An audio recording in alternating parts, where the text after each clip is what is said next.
எடா திருப்புறா மாப்பிள்ள சாமி. இதுல நீ ஓட வேண்டிய இடமாப்பா பாரு. டிப்பர் யார்லடா பாரு, முன்னாடி இடிச்சுன்னு தள்ளுது பாரு.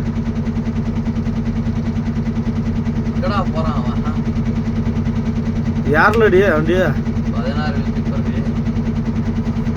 அமுத்துவான் பாரு.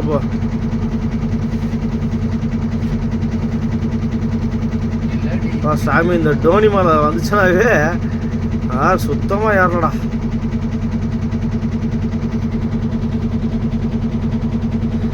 நம்ம விடுவோமா லெஃப்ட்? வேணா இரு. பின்னாடி இவர் அங்கேயே வச்சு நம்ம மட்டும் அழுத்தியா? சின்ன மேடா, சரியான மேடு இது.